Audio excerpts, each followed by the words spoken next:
海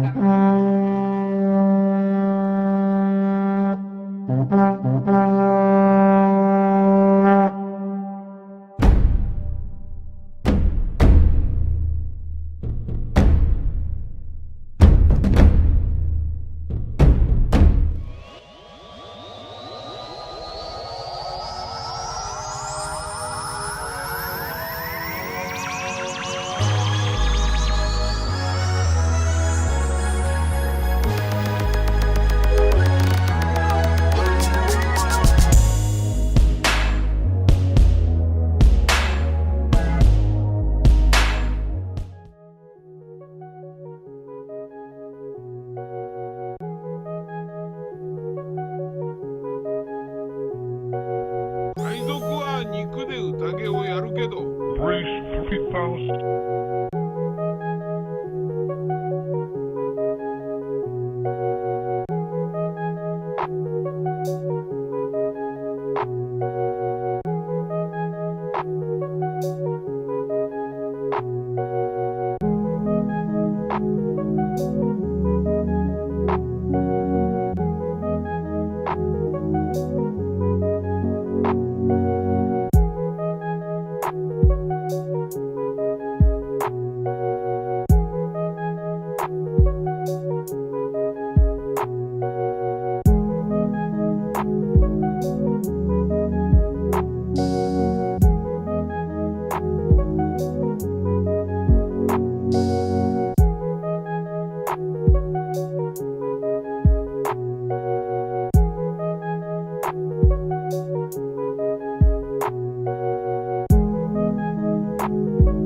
You know, a lot of people see those family crests in the websites or internet.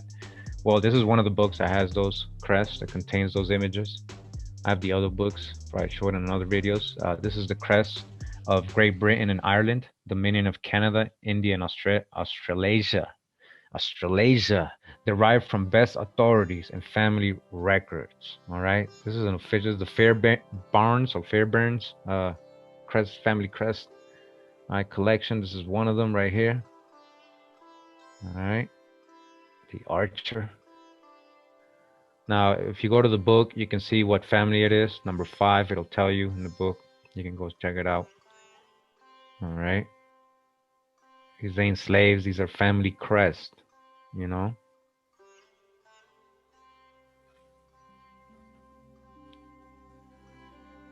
All right. And so this is an example of one of the pages. Just wanted to show you guys. I zoomed in into some of them. The whole book is filled with this. All right. And this is a close-up of number 7. All right. So what I've been trying to tell everybody is, you know, so what happened to all these dynastic so-called black families and all these dark Welsh and these swarthy Europeans? You know, that they just disappear and go to Africa? Is that what we're gonna believe? Is that what we're logically gonna say? And because when we're talking about indentured servitude and Europeans coming over here, I'm not just talking about light-skinned, pale Europeans. I'm talking about what they were calling the Black Dutch, the Swarthy Germans, the Black Irish, the Black Scots. Hundreds and hundreds of thousands, hundreds and thousands. I'm telling you, we've got the numbers. In case you haven't seen my videos of white servitude, indentured servitude, and I got a lot more coming. And it's just overwhelming the amount of so-called black Europeans that were sent over here to work in plantations, tobacco, sugar plantations, to be, as convict prisoners of war, these Jacobites and all that. I'm going to show you today the muster rolls. All right, we're gonna show you what they look like, what they're described as. All right.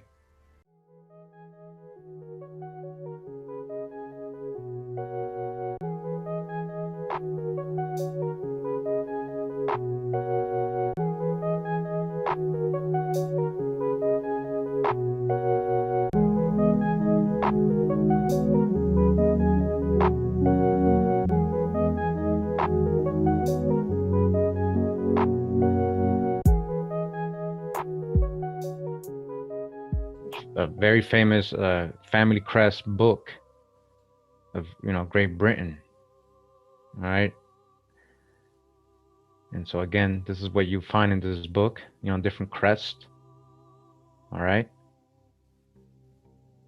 And we're going to zoom into a couple of them again. All right. Now, when I be saying, do you remember who you are? All right. We're all in the journey, right? We're all learning. I'm a student too. Doesn't mean I got all the answers just because I got all these videos and I'm reading all these books. I'm continuing to learn, and I'm starting to see a bigger picture here. A real bigger picture. All right. And I hope that everybody understands what I'm saying and showing. This is another crest right here. Yes, these crests are associated to surnames. So again, but I just wanted to go straight to the source, because a lot of people, would say, well, how do we know that's real? And we got this from the archives. They scanned that book. The seals are open. Was this the Triune? Number 14. This means something though. All right. Again, this is what it looks like. Again, this is the Royal Book of Crests of Great Britain and Ireland, Dominion of Canada, India, and Australasia, derived from the best authorities and family records by James Fairbairn. All right, 1883. 1883. Now, this book is a description of the Western Islands of Scotland, containing a full account of their situation. Let me see. Extent, source, product, Harper's Bay. All right, and it keeps going. So this is from Martin, I believe his name is. Yeah, and from 1716. All right, this book is from 1716. You can find it on archive.org. It says the inhabitants of this isle are generally well proportioned, and their complexion is for most part black. And this is a crest, right? Just an example, I threw this in there. This is the coat of arms of Ivy William, 1485, the Ivy family. In the same book, a description of the Western Islands of Scotland. And we're talking about the Isle of Arran, or the island of Arran. It says the inhabitants of this isle are well proportioned, generally brown, and some of black complexion. They enjoy a good state of health and have a genius for all callings or employ. All right, brown or black complexion. In the Isle of Gigay, says the inhabitants are all Protestants. All right, Protestants. Remember that, Protestant. I've been tell you guys when I say Protestants, because a lot of the times I'll be like, oh, we had a shipload of Protestants come from Ireland or whatever. And we just, a bunch of white people, right? That's what we're all assuming. And that's what I'm trying to help break that spell. The inhabitants are all Protestants and speak the Irish tongue generally, there being but a few that speak English. They are grave and reserved in their conversation. They are accustomed not to bury on Friday. They are fair or brown in complexion and use the same habit diet that is made use of the adjacent continent Isos. All right. It says about a league further of the south. All right. So this is about the island of Judah.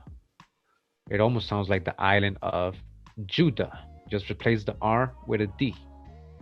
Judah, Judah says the natives here are very well proportioned, being generally black of complexion and free from bodily imperfections. They speak the Irish language and wear the plaid bonnet as other islanders. All right, the plaid. All right, they made that up. You know, that's that plaid clothing. It says the cattle bred here are cows, the horses, sheep, and all those sides. The inhabitants are generally well proportioned and of a black complexion. They speak only the Irish tongue. Black complexion, right? In Judah, the island of Jura. It says origin of the Anglo-Saxon race, a study of the settlement of England and the tribal origin of the Old English people, by the late Thomas William Shore, author of a history of Hampshire, etc., honorary secretary, London and Middlesex Archaeological Society, honorary organizing secretary of the Hampshire Field Club and Archaeological Society, edited by his sons T.W. Shore and L.E. Shore. All right, this is from 1906. So it says here, chapter 7 in the same book, Our Darker Forefathers. Continuing that book, very scholarly book, it says the consideration of the evidence that people of brunette complexions were among the Anglo-Saxon settlers in England leads on to that of people of a still darker hue, the dark black or brown black settlers. Probably there must have been some of these among the Anglo-Saxons, for we meet with the personal names Blackman, Blakeman, Blackaman, Blackasunu, Blacka, and Blatchiman or Blachman in various documents of the period. All right, Blacka was an ealdorman of Lindsey who was converted by Paulinius. Blackman was the son of Eldric, a descendant of Ida, ancestor of Elhred, king of Bernicia, and so on. The same kind of evidence is met with among the oldest place names. Blackenberg is mentioned in Anglo-Saxon charter. There's another old word used by the Anglo-Saxons to denote black or brown black, the word swart. All right, we know that, the swarty, right, swart. The personal name Stuart or Suart may have been derived from this word. They're saying Stuart, right, the Stuarts, Swart, which means black. So this word may be derived from that and may have originally denoted people of a dark brown or black complexion. Some names of this kind are mentioned in the Domesday Record of Buckinghamshire and Lincolnshire. These may be of Scandinavian origin, for the economy or nickname Swarty is found in the northern sagas. Halfdan the Black was the name of King of Norway, who died in 863. The so-called black men of the Anglo-Saxon period probably included some of the darker Wendish people among them, immigrants or descendants of people of the same race as the ancestors of the Sorbs of Lausatia. All right, so I know I'm reading and I hope people's understanding, but letting us know that there was black Anglo-Saxon. As late as time of the Domesday Survey, we meet with records of people apparently named after their dark complexions. In Buckinghamshire, Blakeshiman, Swartinus, the Swartiness, right? And others are mentioned in Sussex, one named Black in Suffolk, Blackemanus and Swartikungus, and others at Lincoln. The invasion of the coast of the British Isles by the Vikings of a dark or black complexion rests on historical evidence which is too circumstantial to admit of doubt. All right, this scholar from all these historical societies is letting you know black Vikings, right? Dark-skinned Vikings. There's too much historical evidence, which is too circumstantial to admit of doubt. All right, he's already letting you know it's too much evidence. But but but what happened throughout history? What did they teach us? All this circumstantial evidence that he knew about. This is from the 1800s, right? So why didn't they teach us that there were black Vikings? Why did they always show us white Vikings? All right. In the Irish annals, the Black Vikings are called Dub Genti or Black Gentiles. These Black Gentiles on some occasions fought against other plunderers of the Irish coast known as the Fair Gentiles, who can hardly have been others than the Fair Danes or Northern Northmen. In the year 851, yeah, Oh, I just wanted to point out that be mindful that anybody who's following you, that the word Gentile only means somebody who does not believe doesn't believe the same as the person that they're invading, or the invader doesn't believe. That's what, so they call one another Gentiles or pagans. yeah, exactly. That's from the view of what somebody would call a Hebrew, right? What they would call a Gentile, depending on what they're saying. We'd have to analyze who's saying what, right? Real talk, real talk. And then it says here that they're saying that it might be the Fair Danes they encountered in the year 851. The Black Gentiles came to Athcliath, Dublin. Example, Dublin. So that's the name, Dublin. In 852, we are told that 8 ships of the Finn Genti arrived. We're talking about Black Vikings, and fought against the Dub Genti for 3 days, and that the Dub Genti were victorious. The Black Vikings appear at this time to have had a settlement in or close to Dublin, and during the 9th century were much in evidence on the Irish coast. In 877, a great battle was fought at Loch Cuan between them and the Fair Gentiles, in which Alban, chief of the Black Gentiles, fell. He may well have been a chieftain of the race of the northern Sorbs of the Mecklenburg coast. Domesday Book tells us housecarls in Buckinghamshire, and a people who bore such names as Swarting, Suart or Suan, Suart, and Swauart among its landholders, and it is difficult to avoid the conclusion that such names refer to people of dark complexions. All right, if they got last names like Seward, Stewart, Seward, all right, it's hard to avoid that they have dark complexions.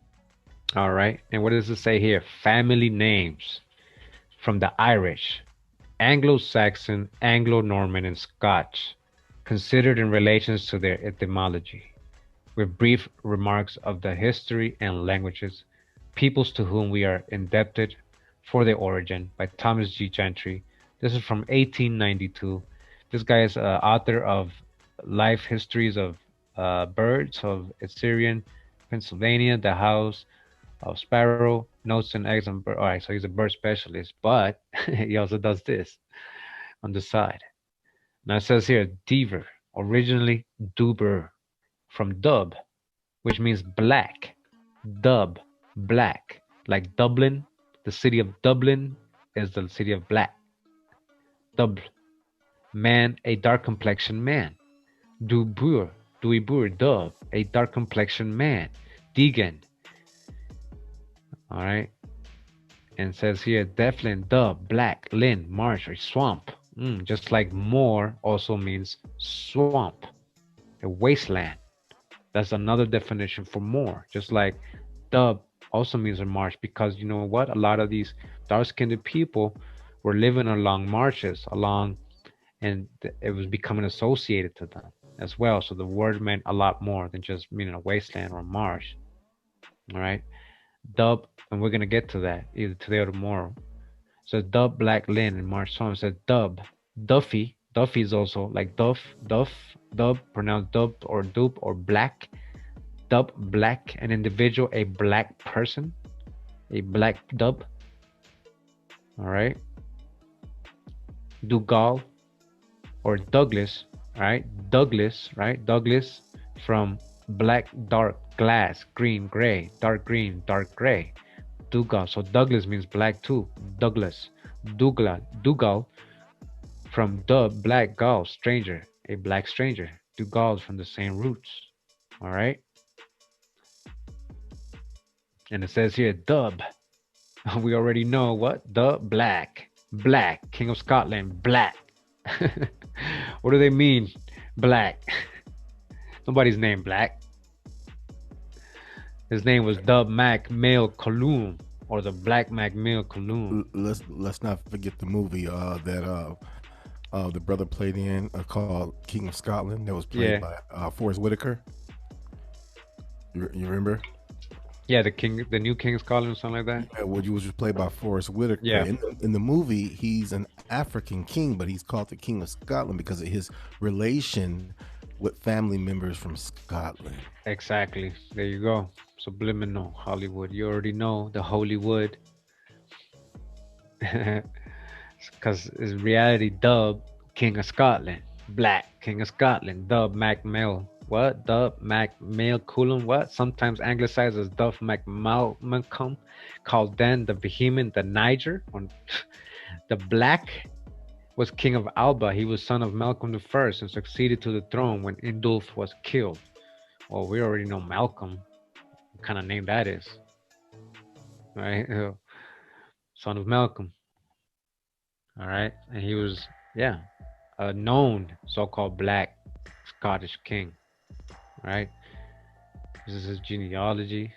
You see, like he's actually a real person in history. You know. And this picture is not even around anymore. They used to have this in Wikipedia. They took it down, but this was a representation that were, I think, making fun of him or something in this book. And that time they did it, the King of Scotland. But when you Google it and the little box on the Google page, you still see this. But when you click on it, it's gone. So I took a screenshot of the little.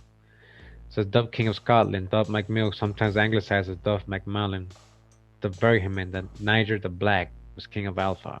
All right, Dub. We already know that means black. Dub King of Scotland, Dub Macmillan, modern Gaelic Dub, sometimes anglicized as Dub Macmillan. All right, was King of Alba. He was the son of Malcolm. We got that. The history of legend of Scotland confirmed the existence of purely black people. We see one of them in the person of Kenneth the Niger. During the 10th century, Kenneth the Niger ruled over 3 provinces in the Scottish Highlands. The archaeologist and writer David McRitchie declared that the Moors dominated Scotland as late as the time of the Saxon kings. He stated with scholarly authority, so late as the 10th century, 3 of these provinces of Scotland were wholly black, and the supreme ruler of these became, for a time, the paramount king of the transmarine Scotland. We see one of the black people, the Moors of the Romans, in the person of King of Alba of the 10th century. History knows him as Kenneth, sometimes as Dub, as the Niger. We know as historic fact that a Niger Valdu has lived and reigned over certain black divisions of our islands, and probably white divisions also, and that a race known as the Sons of the Black succeeded him in history. All right, so now we're in this book. Thought it was a great find. It's called Memoirs of the Secret Service of John Mackay during the reigns of King William, Queen Anne, and King George I, including also the true secret history of the rise, promotions of the English and Scots nobility, officers, civil, military, naval, and other persons of distinction from the Revolution in their respective characters at large, drawn up by Mr. Mackay, pursuant to the direction of Her Royal Highness and the Princess Sophia. Published from his original manuscript and attested by his son Spring Mackay, Esquire, the second edition. And this is printed in 1733. All right, this is the Roman numeral 1733. So this is the author of the book, John Mackay. Again, we're at the Oxford Dictionary of National Biography. There's actually a PDF. There's so many volumes, but they have an online version, but you need access to it with a university. But either way, it says that he's a writer, a spy. All right, a spy. Was a Scot of obscure birth, parentage, and education. He fled from France to London in the summer of 1682 with the first news of the intended French and Jacobite invasion from Lagoux. Again, John Mackay, government agent or spy. And this is from the Dictionary of National Biography, 1885, volume 35. All right. He, the author of Memoirs of Secret Services. That's what we're going to read right now. Down here is what I want to read. It says he's the author of somewhat important contribution to contemporary history, Memoirs of the Secret Service of John Mackay. It says the chief value of the memoirs consists in its description of the leading personages of the period. All right. This is the chief value. All right. Pay attention because we're about to read some deep stuff. So chief value. All right. Is descriptions of the leading personages. The descriptions. That's the value in this. All right. Which evidence both keen powers of observation and great impartiality of judgment. All right, he was not lying, and he wasn't trying to hide anything or had an agenda. He was being true of what he was seeing and reporting. All right, remember, he's a spy. He has to report what he sees. So we can find this book we're about to read in all the digital archive libraries. This is the New York Public Library, the Royal Collection Trust. They also have a copy here. All right, there's another copy here you can get. It says here, the description says, this work has been selected by scholars as being culturally important and is part of the knowledge base of civilization as we know it. And this is the Amazon version. And when you look inside, there's nothing. They don't show you. Trust me, there's some deep stuff in here they don't want to show you right now. So I just want to read a little bit of the history of this book before we got into it. Very important. And, remember, he was a spy. He was saying that he was writing what, he was seeing. So we're not going to read the whole thing. But basically, the book explains that he found out that they were going to invade London with the help of France or some places. And he snitched on them. And, King William was able to beat these guys, the Jacobites. But we're going to get to some very important parts of the book. All right, so we're going to begin with this person right here, which he's describing as, his name is Charles, known as the Duke of Somerset, Master of the Horse, of the ancient family of Seymour, who made so great a figure in the reign of Edward VI. I remember, these are the people he's spying on. So these are the Jacobites, all right? We're going to go ahead, all right, and get to this part of the book where it describes what he looks like. It says, he is of middle stature, well-shaped and very black complexion, a lover of music and poetry, of good judgment but reason, of great hesitation in his speech, wants expression. He is about 42 years old. All right, what is he? Very black complexion. All right, the Duke of Somerset, again, very black complexion. All right, remember, this is historically accurate what he's writing. He's a spy and he's writing to King William. Very black complexion. The next person we're going to talk about and he's going to describe is Sidney, Lord Godolphin, Lord High Treasurer, a treasurer of England. We're going to go, all right, so it talks about him. It says he has an admirable clear understanding of slow speech with an awful serious deportment, thus more than he promises, an enemy to flattery, show and violence of very hard access, but that being equally deemed to all degrees of people, makes it supportable, of a low stature, thin, with a very black and stern countenance, near 60 years old. All right, he's very what? Very black. All right, the next person here is Daniel, Earl of Nottingham, Secretary of State. It says that he has also the exterior air of business and application enough to make him very capable, and his habit and manners very formal. A tall, thin, very black man. He's a very black man, like a Spaniard or a Jew, about 50 years old, like a Spaniard more, or like a Jew, like a Moor. He was a very black man, a very black expression, right? To these books by Lee Cummins. A lot of you've seen his books, the Negro Question, and there's like about 6, 7, 8 parts. The world history that is being taught in the classrooms omit the existence of the Black Scots, Black Irish, Black Brits, Black Italians, Black French, or Black Europeans that were sold directly into the American slave plantations. Again, what had I been saying? Who was really coming in over here in ships by the thousands and thousands and thousands? That was Europeans, both black and pale-skinned Europeans. Not just black, all right? But also not just white. So it says here, the Scottish kings of England. All right, so here he has a picture of King James. All right. All right, so this is an image he has here of King James. All right, so he got a little curly hair and stuff. So they're showing here. So James, by the grace of God, King of England. All right. He says, I know that this image of a black King James can be a little confusing because of your Western education, but this is the truth that is known by the rich and the elite in the world. That was the reason I paraded all of the English historians and professors before I got into the bowels of this book. I had to get your mind ready to receive the truth. King James came from a long line of black Scottish Stuart kings, the Stuarts. 343 years of rulership in Scotland. The Stuarts not only ruled in Scotland, they ruled France, Spain, and Ireland, and England, Britain, and Wales. King James was able to rule all of these lands because of all these people were of Iberian black descent. All right, so were all they from Iberian, or did some of them come from Atlantis or America? All right, they were the same people. If you look at the ball in his hand, it represents world rulership, and there was only one other group of world leaders who used this type of symbolism, and they were the Byzantine Roman emperors. Remember, they told the English that they were Roman citizens. This is the proof. All right, so he's saying these Britons have something to do with the Edomians or Edomites. So this is one of the signs of scholarship when you're able to read the symbolism of images. In my research, I found out that the ancient Scottish was a tribe from northeastern Ireland, which means the Scots are really Irish. So if I have seen an ancient Scot, I have seen an ancient Irishman. And if I have seen an ancient Irishman, then I have seen an ancient Briton. All right, it says here, chapter 3, Oliver Cromwell. It says, history records that after the execution of Charles I of Scotland and England, that Oliver Cromwell invaded Scotland, killed 4,000 men and took 10,000 captive. For some inexplicable reason, it took Cromwell 1 year to end the war in Scotland. What I do know, and I am certain of, is that he deported the Scots to American colonies.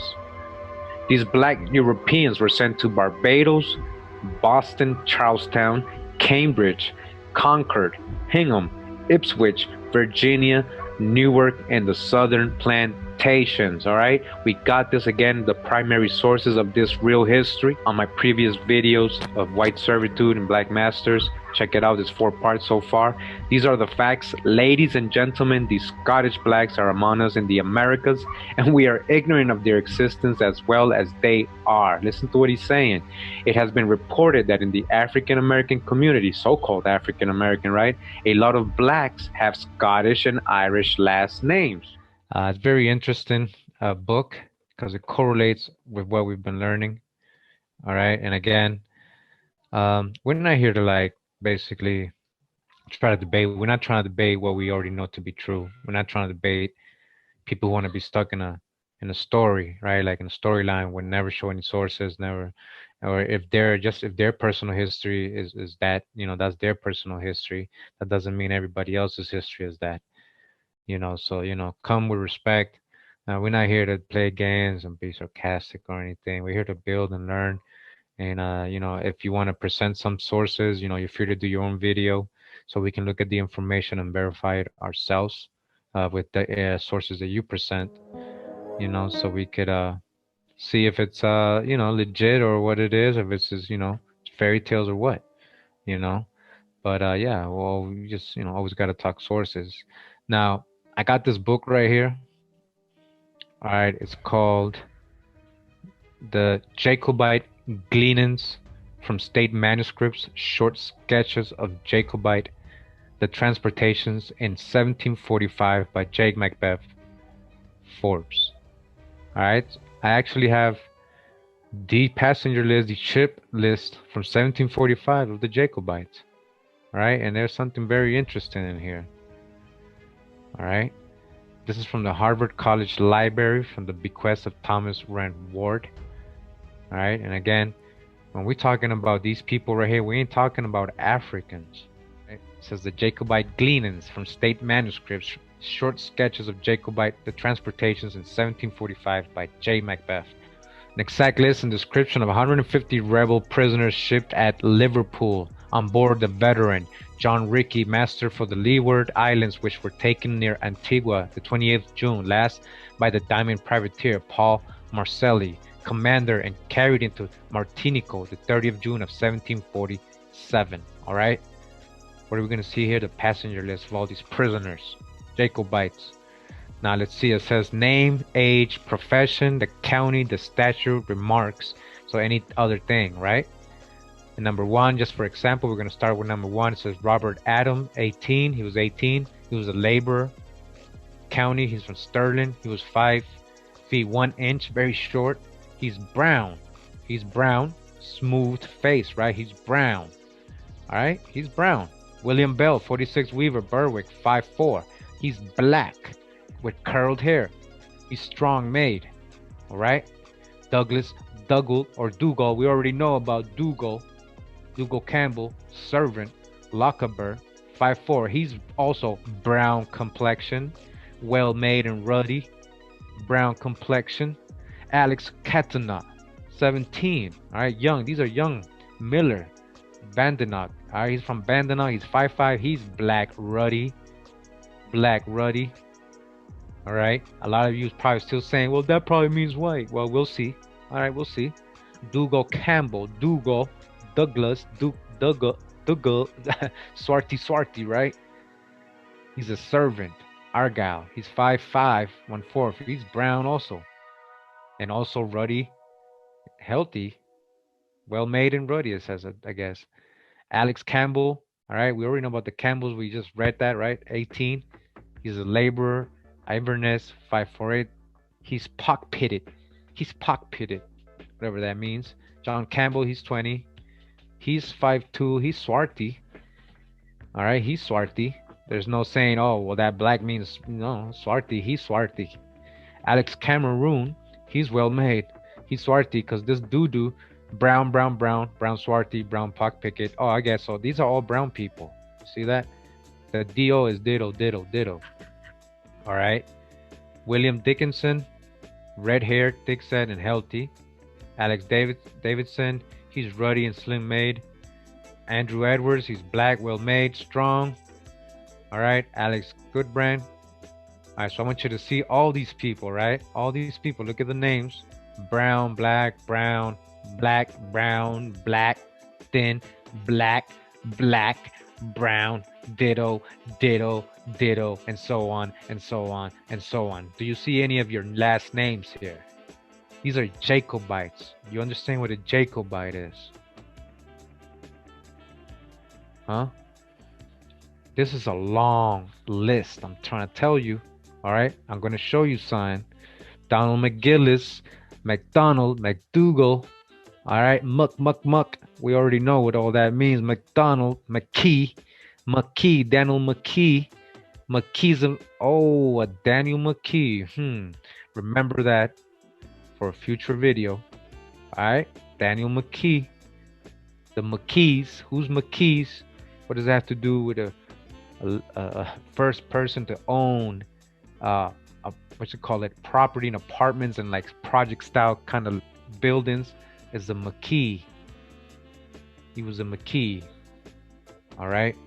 Now, look at this. It says black, short neck, red hair, black, light hair, well made, fair. So he's fair, right? Brown, thick, black, swarty, slender. Black, swarty, slender. So that doesn't mean white because he can't be white, swarty, right? Black, swarty, brown, straight, sandy hair, brown, ditto. Just a quick reminder, we're here in the American Dictionary of the English language. All right. This is actually Webster's 1828 dictionary. All right, I got the official PDF. We're going to go all the way to the word swarty. All right. And right here it says swart, right? Almost sounds like steward. Swart, steward. Is that what they get the steward? Did it mean black or dark? What is swart?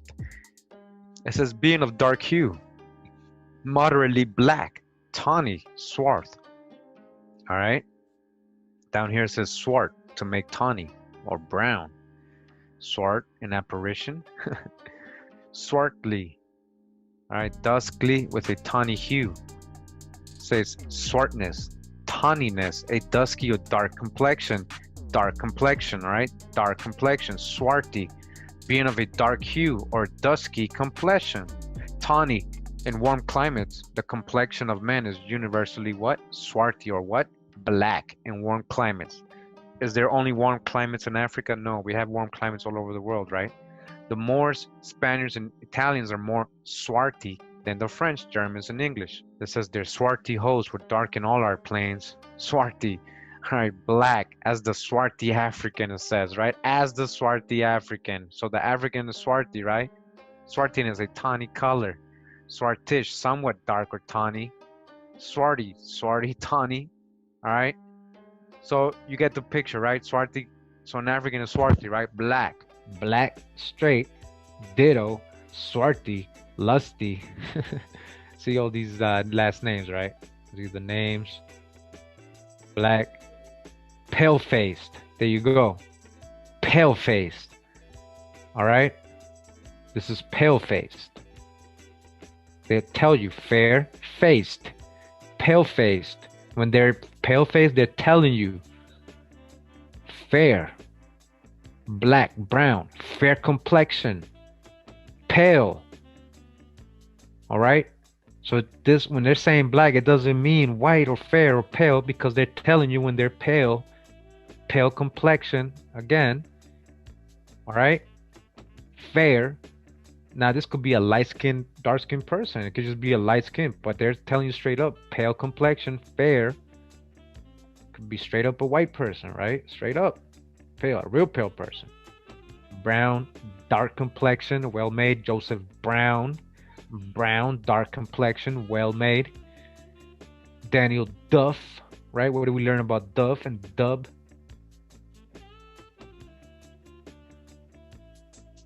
All right, dark hair, healthy, brown, sickly. Sickly, wow. He don't sound good. Well-made, brown complexion, all right. Pale hair, sickly, dark visage, strong, healthy. Pale complexion, all right. This guy's pale, James Mann, all right. And the list continues. There's a long list here. Remember how much they had? Dark complexion, dark. So what is the pattern we're seeing here? If anybody has noticed already, you know, I would ask my daughter, you know, what is the pattern? She would say, well, they're all dark. They're all brown. I'm like, yes, exactly. It's a majority of dark complexion people here, brown complexion, Swarty. As you can see, these are all Swarty, dark, you know, dark complexion, black, sturdy. Look, dark hair, brown, black, dark brown, nut brown. He's a nut brown, dark hair. He's fair, brown, spring, brown. Oh, look at the last names read. All right. We're not talking about Africans here just because these are dark complexion people. All right.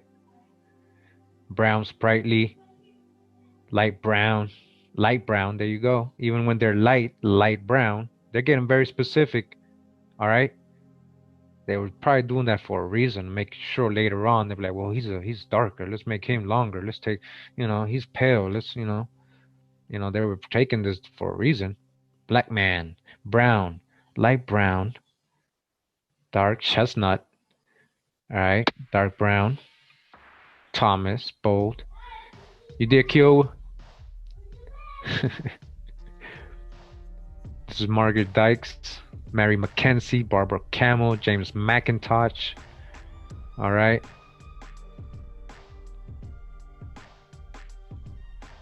It says this description was taken by Mr. Smith at Lincoln, York, and Lancaster in October 1746. All right.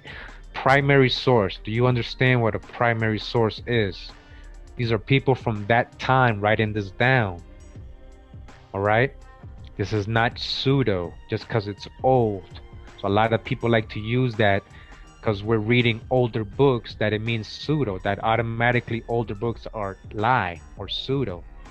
And that's totally false. And when you hear that, alarm should go off right there. You should see, why is this person doing this, trying to dodge me from this information? Why is this person trying to keep me from knowing this information? This is not pseudo. This is actually in Harvard Library. It's not under the fictional aisle. I don't even think they got a, well, they probably do got a fictional aisle, like every other library, but I don't think this would be there in their fictional aisle. This is history, all right? And they don't teach people this. If they would have taught me this in school, elementary school, if they would have showed me this and said, dark, you know, Swarty, brown, I'm like, well, teacher, that sounds like a black person, teacher. What was she gonna say? You know, they don't even got the teachers trained to rebuttal stuff like this. Teachers can't even go outside of what they read, those textbooks they're given. They don't go outside of that.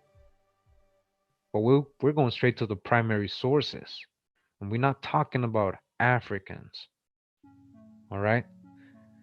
I'm going to read here a little bit. I don't know what it says. The list is taken from 3 different Gaos, Lincoln, York, and Lancaster. And it's likely that the first 46 prisoners, whose names are all alphabetically arranged, would come from Lincoln. The other names from York and Lancaster being inserted without any regard to sequence of the 135 men 18 hailed from Perthshire, 20 from Inverness, 25 from Aberdeen, 19 from England, and 1 from Ireland. All right, so yeah, it tells you right here. Then I think right here says there was an Edinburgh writer, George Gume, age 30, marked as a black man whose color would no doubt suit the West Indies. Say what? Oh, I didn't expect that one. You hear what they just said right there? Let me go back. As to the trades represented, 55 were laborers, 11 servants, 20 weavers, 4 herdsmen, 2 gentlemen. Number 105, John Mackenzie. 22, Rothshire, well-made gentle. They had numbers. You see that? They had numbers, their property. Number 111, John Ostler. 20, Lincoln's brown-haired Gentile.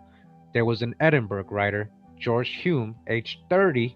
He was marked as a black man whose color would no doubt suit the West Indies. Oh, he'll fit right in the West Indies. This black man. You're talking about European Jacobites, right? We're not talking about Africans. It's called Memoirs of the Secret Service of John MACC or MacKay during the reigns of King William, Queen Anne, and King George I. All right, the next person here is John, Duke of Newcastle. Says, is this the name of Hose was Earl of Clare before the Revolution, and married a daughter of the late Duke of Newcastle, who died without heirs male. King William created this gentleman a duke and gave him the garter. All right, so King William kind of hooked him up. It says here he has the best estate in England and employs most of his time in improving it. Is very covetous, yet makes a great figure at his seat in Yorkshire. Is firm for the constitution of his country, and has only one daughter, who will be the richest heiress in Europe. He is a black, all right, he is a black ruddy complexion man, near 60 years old. Again, he is a black ruddy complexion man. This is the next person we're going to look at. It says Charles Lennox, or Charles Lennox, Duke of Richmond. It says is the son to King Charles II by Duchess of Portsmouth. All right, son of King Charles II. It says he is a gentleman, good-natured to a fault, very well bred, and has many valuable things in him. Is an enemy to business, very credulous, well-shaped, black complexion, much like King Charles. Not 30 years old, all right? He's black complexion, just like King Charles, his dad. King Charles was black, just like his son. Next person we're going to look at is Charles, Duke of St. Albans, all right? Who is also the son of King Charles II by Miss Gwynn. Now it says Charles, Duke of St. Albans. He is a gentleman very way de bon naturel, well bred, does not love business. He is well affected to the constitution of his country. He is of black complexion, not so tall as the Duke of Northumberland, yet very like King Charles. Turned 30 years old, all right? Black complexion. All right, we're here with Basil Fielding, the Earl of Denbigh. It says is representative of the name and family of Fielding. He was a gentleman of the horse to the prince in the reign of King William, but on the difference between the king and him, quitted that family and has a regiment of dragoons. He is a gentleman in good nature, but is one of the greatest drinkers in England. He is tall, fat, very black, and turned out 40 years old. He's very black. And we're the Earl of Kingston. All right, it says of the name and family of Pierpoint. Pierpoint has a very good estate, is very fine gentleman of good sense, well bred and a lover of the ladies, entirely in the interest of his country, makes good figures, is of black complexion, well made, not 40 years old. We got Richard, Earl of Ranelagh. Says is a peer of the Kingdom of Ireland, of a great deal of wit, had originally no great estate, yet has spent more money, built more fine houses, and laid out more household furnishing and gardening than any other nobleman in England. He is a great epicure and prodigious expensive. All right, so down here it says he's a bold man and very happy in jest and repartees, and has often turned the humor of the House of Commons when they have designed to have been very severe. He is very fat, so he's a very fat guy and black. It says very fat, black, and turned of 60 years old. Fat, black, fat and black. All right, a fat black guy, Richard, Earl of Ranelagh. This is Henish Finch, Lord Gurnfrey. This is the second son of my Lord Chancellor Finch, brother Earl of Nottingham.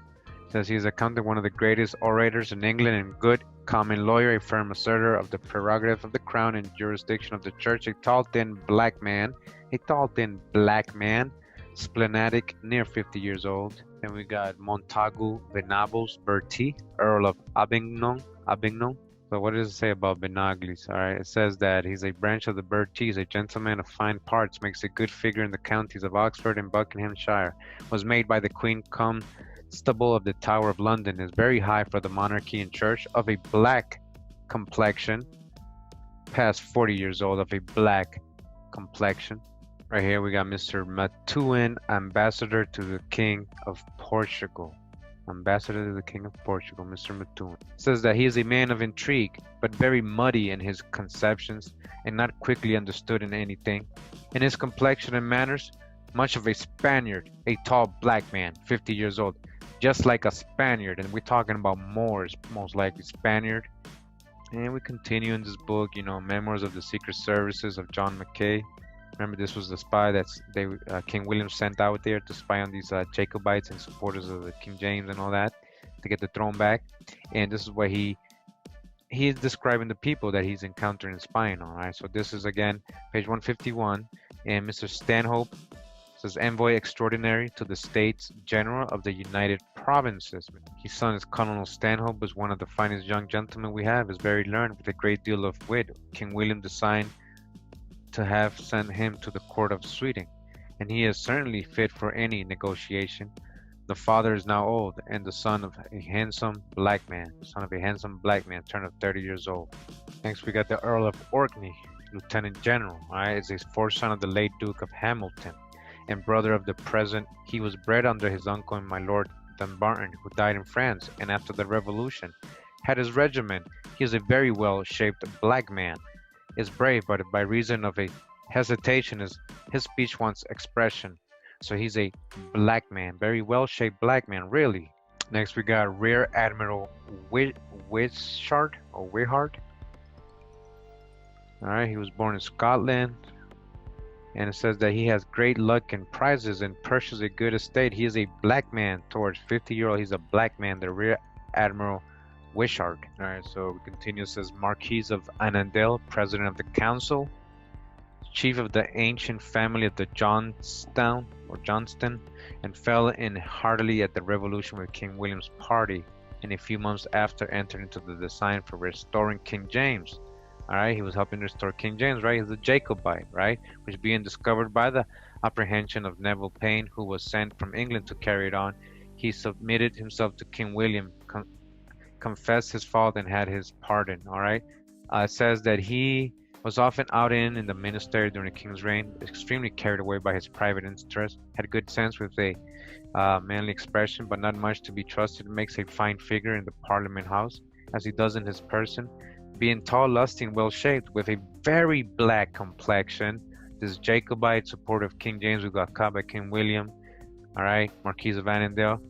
He is very black complexion. To continue, this is Lord Belhaven. It says it's a branch of the family of Hamilton. It was the only peer who opposed the Act of Secession in Scotland when the Duke of York was present, for which he was sent prisoner for the Castle of Edinburgh.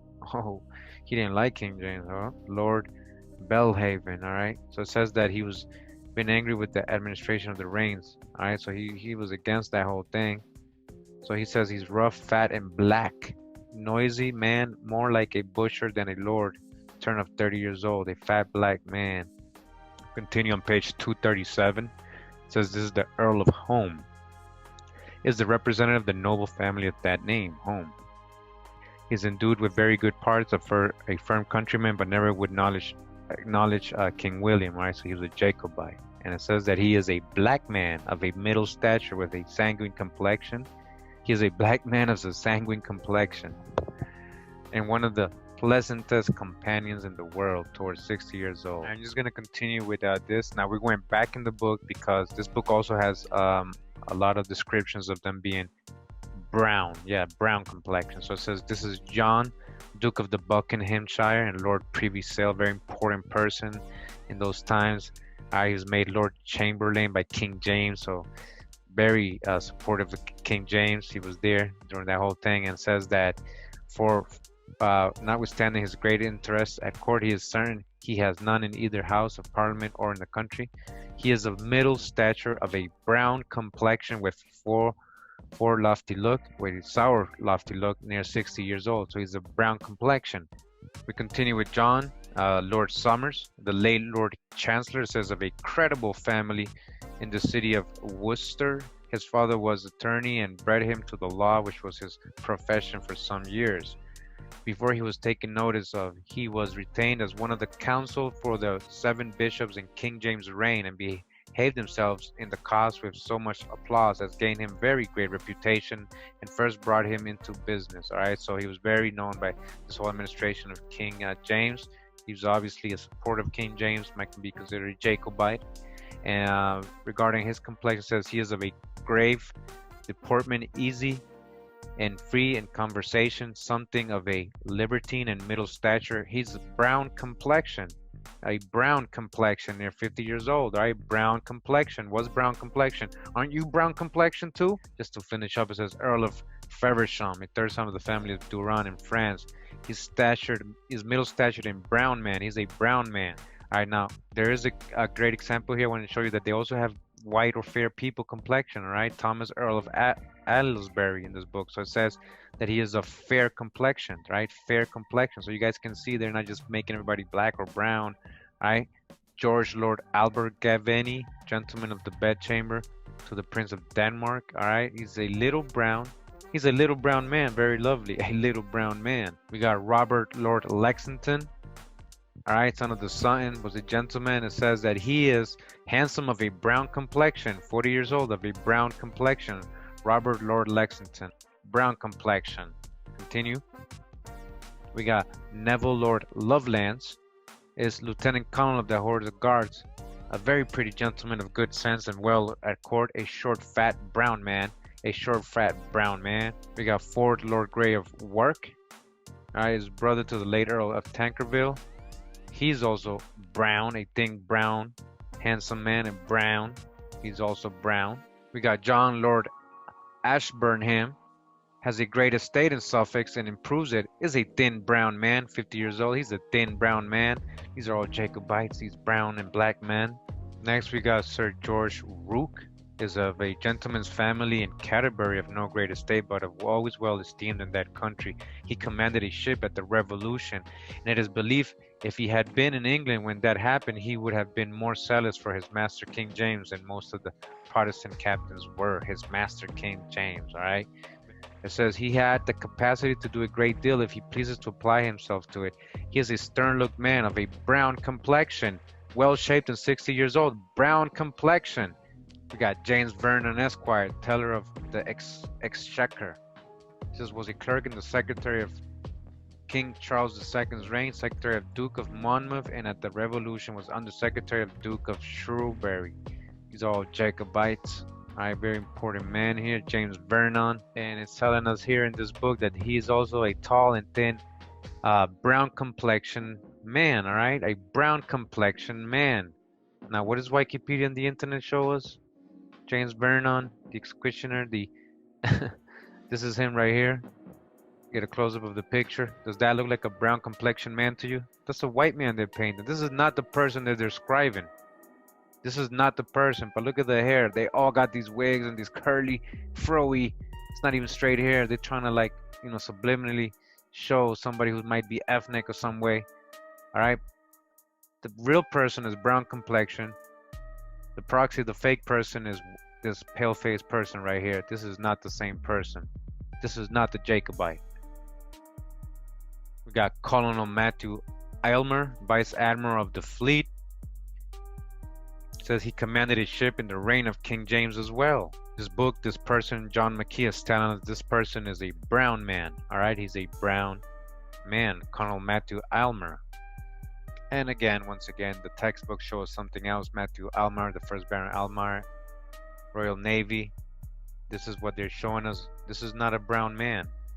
What do you mean by brown and black? So what was their interpretation of brown and black? Because they keep showing us pale-faced people, right? White people, white, Caucasian, white, pale-faced people. He's supposed to be a brown man. This guy's supposed to be a brown man. This guy's supposed to be a brown man. You see the hijack? Marquis of Tweedale. Tweedale, all right. Branch of the ancient and noble family of Hay. This guy is also named by the Queen to be Lord High Chancellor, a short brown man towards 60 years old. A short brown man. The Marquis of Tweedale. Next we got Andrew Fletcher of Salton, is a gentleman of the fair estate in Scotland, attended with the improvement of a good education. He was Knight of the Shire for Lothian in that parliament wherein the Duke of York was commissioner, a Jacobite. It says he has written some excellent tracts but not published in his name, and has a very fine genius, is a Lothian brown complexion man, a brown complexion man. And this is what the internet gives us when we put his name. All right, the textbooks, this is where we're probably getting the textbooks as well. And we're in the nationalgalleries.org, and this is what we got for Andrew Fletcher, who's supposed to be a brown complexion man, Does this look like a brown complexion man? It's just another white guy here. They keep showing us pale-faced people. Do you see what's going on? Do you understand now the hijack, the level of hijack they got us in to break the spell? You see how they brainwashed us all our lives. All right, because he's supposed to be a brown complexion man. And we got the Earl of Perth here as a representative of the ancient and noble family of Drummond. All right, now remember, these are ancient noble families. They're not just, I'm not just showing you one person, I'm showing you whole lines. We're talking about people, the whole lineage of brown and black people of Europe. And again, this person is also, he's a middle stature with a quick look, a brown complexion, and towards 50 years old, brown complexion. And this is the same person here, James Drummond, 4th Earl of Perth. All right, the Earl of Perth was a Scottish statesman and a Jacobite. He was a brown complexion, remember, but look what they're showing us here. Let me just show you. Does it look like brown complexion to you? This is another website with the same person. And I just want to show you, look at this right here. Does that look like a brown complexion person to you? This is another white guy they're showing us. Pale face, look at that. Brown complexion, really? A brown complexion. Does this look like brown complexion? He's so white here. Come on, he needs a tan here. And lastly, in this book regarding black or brown complexions, I didn't even look if they had swarty or any of the other complexions, but you know, I mean, they're in there probably if they are. And this is Earl of Arrow, is a representative of the ancient and noble family of Hay. Again, we already know they're dark if the other guy was the Perth as well.